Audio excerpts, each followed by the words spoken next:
Hello everyone, I'm Savannah Kepley. I'm a middle school language arts teacher and I am here to share with you my week 1 lesson plan. So this is everything I do from the moment they walk into the door on Monday until the moment they leave on Friday. So step by step, what we're gonna do, all the good stuff, so you can see how to have a successful, engaging, creative, and fun first week that's going to help you set a positive tone for your classroom. So let's get started. Let's look at the lesson plan. Okay, so this is our week 1 lesson plan. It's all about the beginning of school and building and establishing positive relationships with our students. So that is the goal of everything on this lesson plan. So what I like about this is that I can click up here where it says double click for the date, and then I can actually click the date that I need, which I love. And then I also love these little drop down boxes where I can classify what I'm doing in the classroom. So the very first thing is that they come in and I take attendance and I learn their names, because that's super duper important. When they come in, they have an assigned seat that they sit in that I've already have labeled on their desk. And so that way we start out with a structured environment and they know that I think they are important and I'm going to learn their name. Next, we do a teacher introduction activity. I have 3 here for you to choose from. We have Bitmojis, Guess My Teacher's Text, and Emoji Decoder. So I'm going to go ahead and talk about those right here.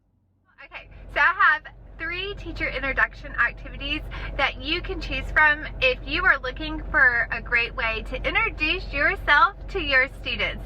And then I might throw a little bonus one in at the end that my husband does with his students. So let me show you what the 3 activities that you can do, and then I'll tell you which one I'm going to do. The first one is an oldie but goodie, and it is your Bitmoji classroom, where you can just have this up and then you can click on it and then you can talk about the different parts. I love that picture, Wheatley. And then you can go back and just like introduce yourself this way. And these are just like good talking points. So that is the first one. The next one's one I made last year. It's called Guess Your Teacher's Text.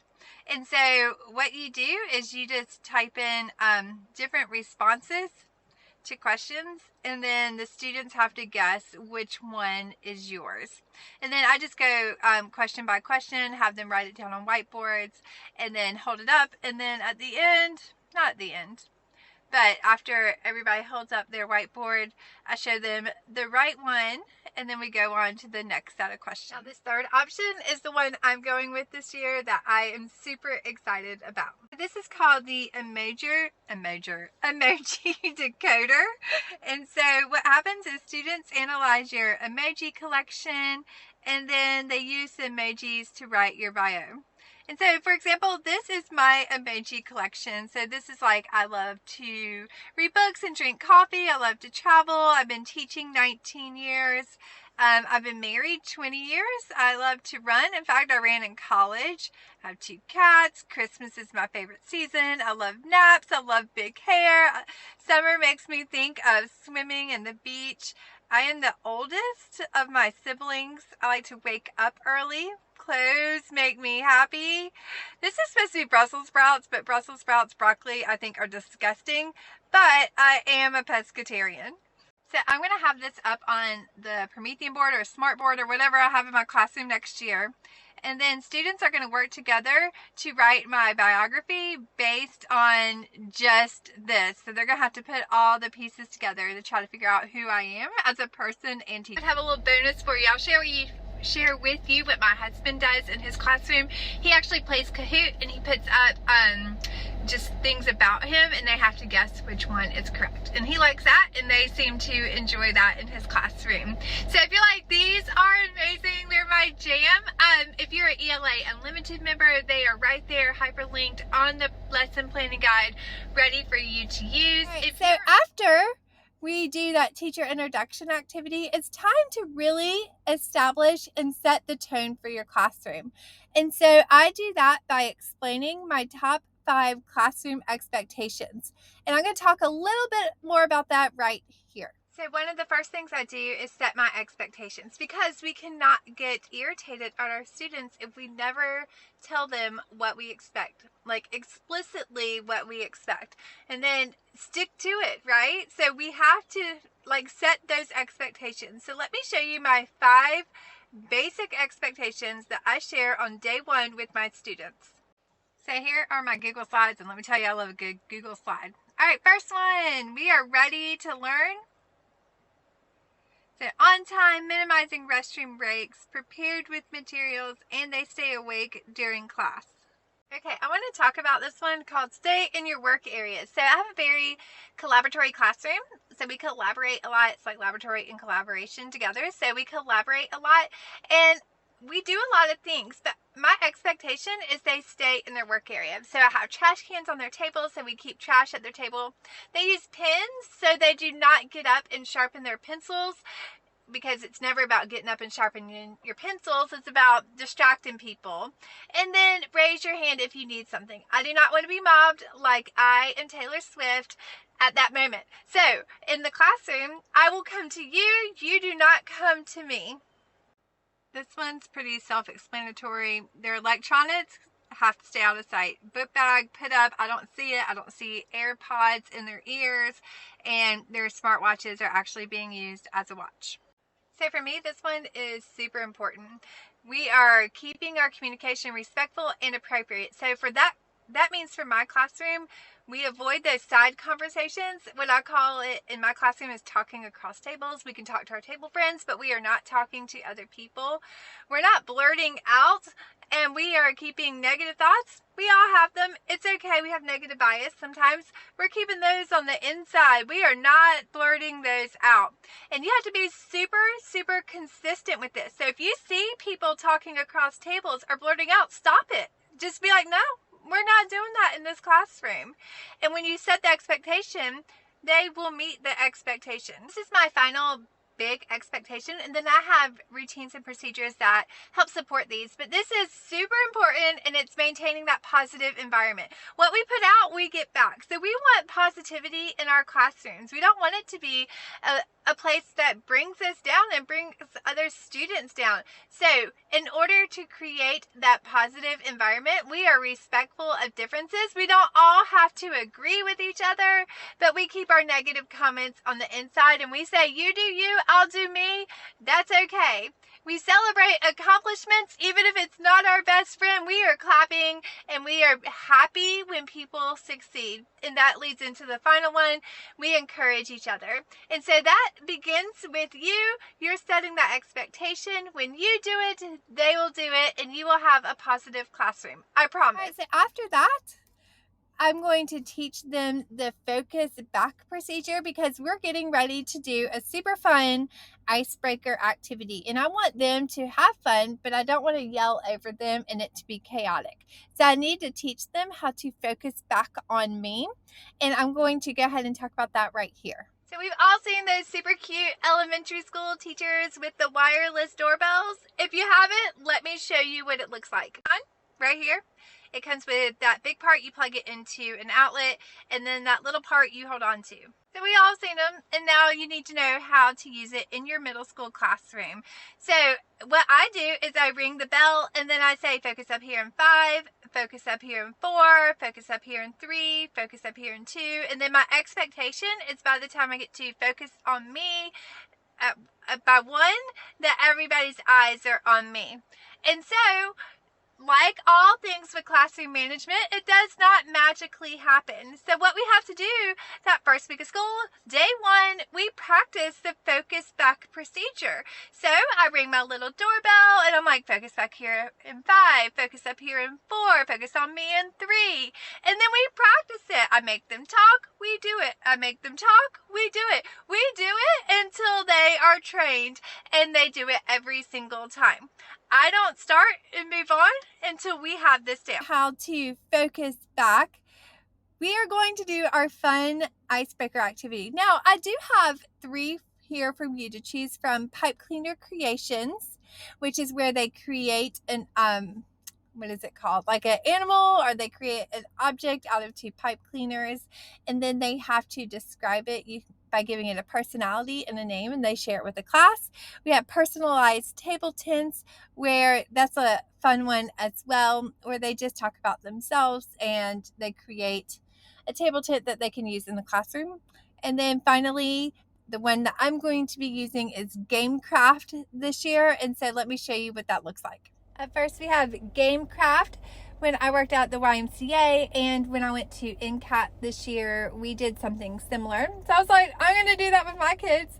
So the rules are you have to work together to create a game. All the supplies that I give the students are required to be used during the game, and the game can only be played sitting down. So let's look at the supplies that they get from me. They get 4 paper plates, 4 popsicle sticks, 4 cotton balls, and then a mystery bag of activities. Or not activities, supplies. And so this could be anything from, I don't know, like toilet paper tubes or pieces of cardboard or bubble wrap, anything that you have laying around your house, you just put it in a bag. Students in groups of 3 to 4, give them their supplies, set the timer for 10 minutes and say, it's time to make up a game. And so they have to work together to make up a game that then they will explain to the class, and if you have time, you can play each other's games. Super fun. You get to start to talk to each other, and it sets a great collaborative tone for your classroom, and it's fun. So they have some time, they're doing the icebreaker activity. We practice the focus back procedure, and then the students share their creations, or they share something from their table tent, or they share their game, and I am praising all their accomplishments today. And then we're almost done with class, so I'm going to teach them the procedure of how to dismiss the class, because the bell doesn't dismiss them. I do, right? You do. We need to go ahead and set that tone. So at my old school, we just had a certain time where we had to dismiss everybody. There was no bells. But from what I understand, at the new school, there is a bell. So my expectation is when the bell rings, I'm just going to put my hand up. And if it's like something I'm finishing, I'm going to go ahead and finish it really quickly. And then when I put my hand down, they can pack up. Or when I have my hand up and the bell rings and I go ahead and put it down, they can go ahead and pack up and leave. So I really want them to know that if my hand is up, like I am pausing them. And then when it comes down, they can go. So I have some type of signal for them that it's okay to leave class. And then I make sure that everybody gets their welcome letter signed. And let me talk about the welcome letter here. Are you doing a welcome letter this year? Like, do you welcome your students to your classroom? Do you introduce yourself to your parents? Is that just an elementary school thing? I don't know. Maybe I'm an elementary school teacher at heart. I don't know, but I do a welcome letter to introduce myself and set my expectations, and to get a little information about my students and my parents, so I could have it all in one place. Let me show you what my welcome letter looks like. So mine is front to back, so that's the front, and then that is the back. I created it on a Google slide, and I just introduce myself, say hey, that kind of thing. Then I talk about Google Classroom, which, oh my gosh, I'm not using Google Classroom this year, so I have to figure that out. And then materials they need. And then keeping up with assignments through the Remind app. I put the code there. And then if they want to contribute to my Amazon wish list, I put the information there. And then I put a QR code here as well so they can scan it. So that's about me, and then I want some info about them, about their student. What do you want me to know? What motivates them? How would you describe them? And of course, does their child have daily access? But I might take that one off because I think my new school, we all have computers. And then right here, I get their email address and put mine with some QR codes so they can just scan it and add it to their phone. That is day 1. Woo! We need a nap, right? That was, so much work. But we're going to come back for an even more fun day for day 2. So again, you can double click for the date. When they come in, you take attendance. Try to remember as many names as possible. That's super important. And we're going to do another building relationship icebreaker game called Point Pursuit. And I'm going to talk about it here. So this game is called Point Pursuit, or this icebreaker activity. And so what students do is they have to complete as many challenges as they can within the time frame, and then they have to work together. And so a lot of the challenges are just like creating something and then uploading a picture. And like this one, stacking things from their book bags and then uploading a picture. The tallest one will get bonus points. And let me see what the next one is. So you have to write your team members' names and then find out something surprising or interesting about them. And let's see. They could just pick random ones. They could find an object in the classroom and write a simile about it. Take a picture of the object with your simile written on a piece of paper next to it. As you can see, each activity or each challenge has points assigned to. I did something similar to this activity at a teacher training that I went to this past year, and it was so much fun. Like, I got to know my little group, and we went around and we did these little activities, and we just really became close because of this one little game. So I encourage you to maybe try this out. Come up with 10 to 15 challenges. They don't have to do all of them. They do what they can in the allotted amount of time. They can turn it in at the end of class or the end of the time, and then you could go through and quickly add up the points. So after I explained the point pursuit game, I also am going to reinforce the expectation of how they behave in a group setting. Like, they only talk to their table friends. We're not wandering around. If they have questions, they raise their hand and I come to them. Remember, we did that on the 5 classroom expectations. So we're going to make sure they are upholding those expectations. So what happens is, if a student does not uphold these expectations, you send them back. So let's say they try to come up to you and you're like, oh, remember, you don't come up to me, I come up to you. And so you send them back, make them actually do what you expect them to do. Then you follow through and help them. So after the game, it becomes a little bit more of an independent activity, and it's a student questionnaire. In this questionnaire, I think it's a lot of fun because it asks a lot of different types of questions. Let me go ahead and show it to you. This is the student questionnaire, and I put it on a Google form so I can just easily organize their responses. And it gives them practice on Google Forms as well. And so I kind of like these questions. It's like, if you could choose one famous person to drive you to school every day, who would it be and why? If your best friend was going to describe you in one word, what would it be and why? How do you feel about school and why? So it just keeps going. There's about 20 questions. They're really engaging. In fact, a lot of people who have purchased this resource comment on how great the questions are. So I think it really helps them dive deep. Besides, what's your favorite color? I mean, that's important too, but I want to know a little bit more about them as well.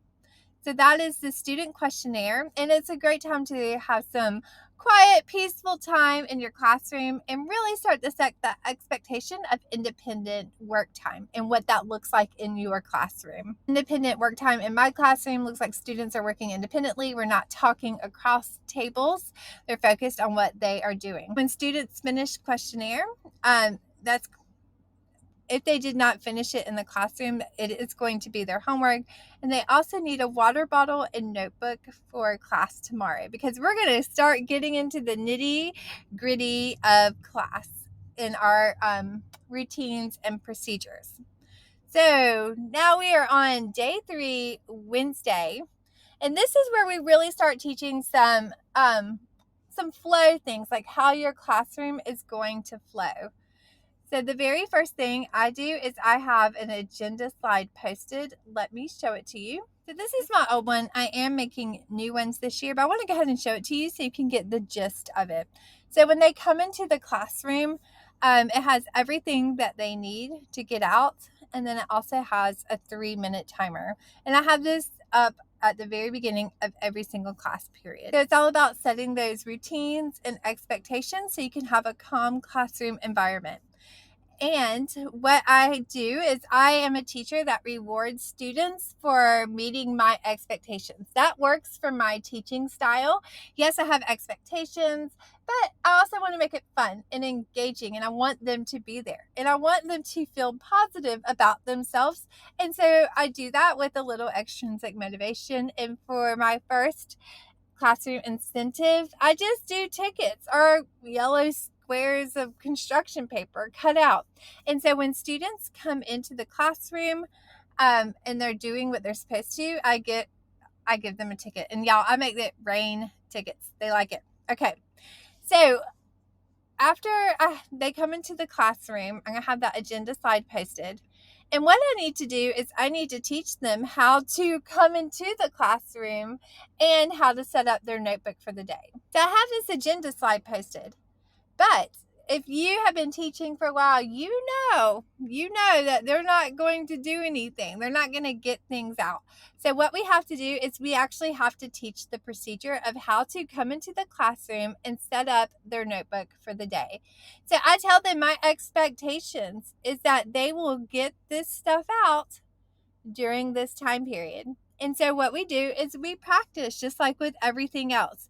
We go out into the hallway, they line up, they come in, they get their stuff out while the timer is playing. If we don't all do it correctly, we go out into the hallway and then we try it again.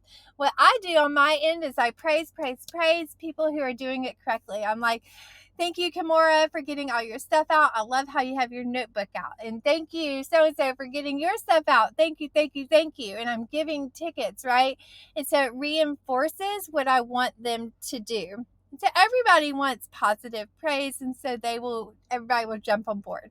But the big thing is that you need to keep practicing it until they all have it down, because you'll do this every single day. It creates a calm environment when they come in. It's so good. Okay. So they come in, they get their stuff out, and then they set up their notebook for the day. And I just have that on the board. I will link my notebook setup in the description below if that's something that you're interested in. And so after we have done all that, we start with what will be our bell ringer for a couple weeks, which is question of the day. It looks like this, and basically it's just getting the students in the habit of coming in and starting on something. And I wanted it engaging to begin with. And so it's all about stream of consciousness writing. They write without stopping. They don't erase anything. All their thoughts are important. And I tell them to begin with, don't worry about structure, just let it all flow. And then I pose a question. This is on the board. And then while the song is playing, they write about their answer in their notebook. And that is question of the day. And that will be our bell ringer for, like I said, the next 3 weeks. And then after that, we play the super fun, exciting game of bottle flip. And I'm going to talk about that here. And then finally, I have a game that we have been doing since, I don't know, the first time I saw Do Perfect. I came up with this game because I thought it would be so much fun. And I've sold it on Teachers Pay Teachers. And every time someone buys it, they give it a 5-star review because they just love it because it's so much fun. So let's check it out. So this is called the Bottle Flip Lightning Question Round Ultimate Challenge. And so the first thing I do is I show them this video from Do Perfect about bottle flipping. If you're a middle school teacher, you know what it is. They know what it is, but it's a fun intro.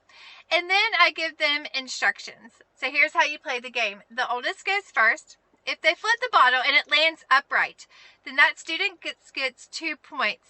Now the other student gets a turn. So we're putting our students in partners. If they flip the bottle and it does not land upright, they have to draw a random question. And these random questions are fun. They're like, what animal does your dance moves resemble? That kind of thing. Then if the student answers the question, they get a point. If they say, I don't know, the other student gets a point. So it encourages them to share. And now the other student gets a turn to flip. So that's all you're going to have time for on Wednesday. Again, we are creating that fun and engaging, creative classroom, but one that's well managed. So make sure you're practicing that focus back procedure. Make sure you are staying with the how to dismiss class procedure, because consistency is key to classroom management. All right, we're on the second half of the week. Thursday, again, you double click for the date there. You have your agenda slide posted. And this time, your students know what to do. They should know what to do. And your timer is playing. And when the students come in, the ones that remember, it might take you like pointing to the board and then like saying thank you and giving tickets to people who are doing it correctly, who are getting out all of the materials that are listed on the board. So you're reinforcing that positive behavior. You're reinforcing the behavior that you want. And again, they have 3 minutes to get it out. And praise, praise, praise people who are getting their agenda and getting their materials out. You're going to go over names again. And then you're going to do bell ringer. See how we're starting to get a little flow here? So we have our bell ringer that's coming up. It's question number 2. So it's the same, what's the word? Routine. We're building a consistency, right? So they answer the question in their notebook.